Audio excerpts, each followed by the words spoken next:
саясаты мен әдебиеті пәнінің мұғалімімін. Виртуалды оқу сыныбына қош келдіңіздер, балалар. Біз онлайн оқуды бастаймыз. Біздің бүгінгі сабағымыздың тақырыбы әлем назарын өзіне аудартқан қақтығыстар деп аталады. Біз берілген мақсаттар бойынша жұмыс істейтін боламыз. Ол үшін назарларыңызды экранға аударыңыздар. Екі мәтінмен танысамыз. 1947 жылы 29 қарашада Біріккен ұлттар ұйымының бас ассамблеясы Палестина территориясында араб және еврей мемлекеттерін құру жөнінде шешім қабылдаған күні арабтар мен еврейлер арасында алғашқы қақтығыс өтті. Ол кезде Палестинада 1,2 миллион араб, 650 мың еврей болды.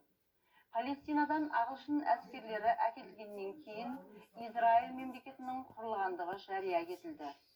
Оның шекарасы әлі анықталмай тұрып, ертесінде-ақ еврейлер мен арабтар арасында бірінші соғысқа жол ашқан қарулы шайқастар басталып кетті. Израильдің астыртын қарулы күштері арабтар тұратын мекендерге шабуыл жасап, аса қатты кездікпен жүздеген адамдарды қырып салды. Мысыр, Трансиордания, Ирак, Сирия және Ливан әскерлері еврейлерге тиесілі емес оңтүстік және шығыс Палестинадағы жерлерді басып алды. Израильдықтар Иерусалимге апаратын басты жолға және Мысыр-Палестина шекарасы бойына бақылау орнатты. Екінші мәтін. Зерттеушілердің деректеріне қарағанда, соңғы 5000 жылда жер бетінде небары 292 жыл ғана бейбітшілік билік құрыпты. Қалған уақыттың бәрінде мемлекеттер тыныштық керек болса соғысқа дайындал деген қағидамен өмір сүрген көрінеді. Осы аралықта жер бетінде 15 мыңнан астам қантөгіс шайқастар өтіпті. Екінші дүниежүзілік соғыстан бері жер бетінде бейбіт өмір орнады десек те, әлемнің түрлі аймақтарында ірілі-ұсақты соғыстар, қарулы қақтығыстар, лаңкестік әрекеттер жиі кездесуде. Батыстың бір ғалымның есептеуіне қарағанда, өткен 20 ғасырдың соңғы 45 жылында әлемде бар жоғы 12 ғана бейбіт күн болыпты.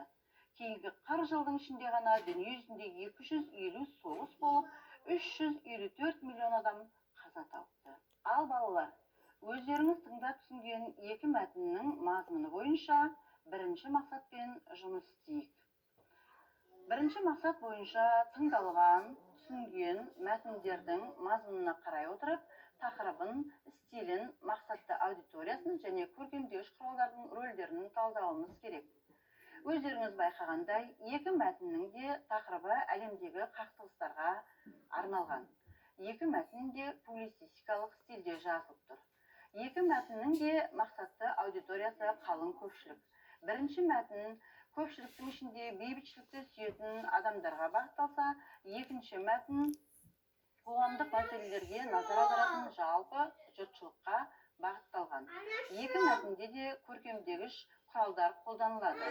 Бірінші мәтінде ғылыми терминдер арқылы жұртшылық санасына ықпал етіп, бейбітшілікті жақтауға шақыруды көздейді. Ал екінші мәтінде ресми және әдеби сөздер арқылы қоғамдық саяси мәні бар мәселеге назар аудартуды мақсат етеді. Сонымен балалар, мен бүгін сіздерге әлем назарын өзіне аудартқан қақтығыстар тақырыбында әлемнің барлық жұртшылығы соғысты емес бейбітшілікті жақтайтындығын түсіндірдім деп ойлаймын. Өздеріңіз білесіздер, қазіргі күннің өзінде де, алыс жақын шетелдерде, көрші елдерімізде әртүрлі мәселелерге байланысты, қоғамдық саяси, әлеуметтік, діни көзқарастарға байланысты түрлі қақтығыстардың болып жатқанынан хабардарсыздар. Алайда, осы елдердің өздеріңіз сияқты әрбір балақайы бейбітшілікті, тыныштықты арман ететінін сіздер бүгін түсінген боларсыздар деп ойлаймын.